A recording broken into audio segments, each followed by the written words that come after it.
Ang mabuting balita ng Panginoon ayon kay San Mateo. Papuri sa iyo, Panginoon.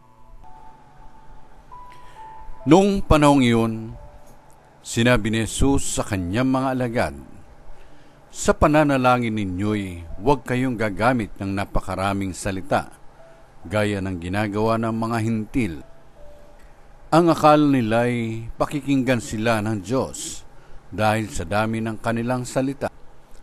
Huwag ninyo silang tutularan, sapagkat alam na ng inyong Ama ang inyong kinakailangan bago pa ninyo hingin sa Kanya.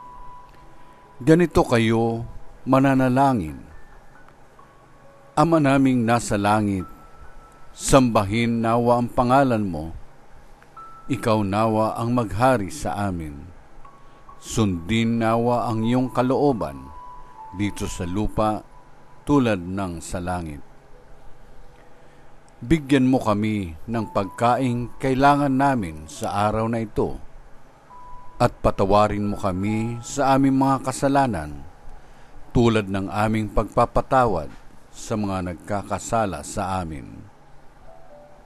At huwag mo kaming iharap sa maigpit na pagsubok, kundi ilayo mo kami sa masama, sapagkat iyo ang kaharian at ang kapangyarihan at ang kapurihan magpakailanman. Amen. Sapagkat kung pinatatawad ninyo ang mga nagkakasala sa inyo, patatawarin din kayo ng inyong Amang nasa langit. Ngunit kung hindi ninyo pinatatawad ang mga nagkakasala sa inyo, hindi rin kayo patatawarin ng inyong Ama.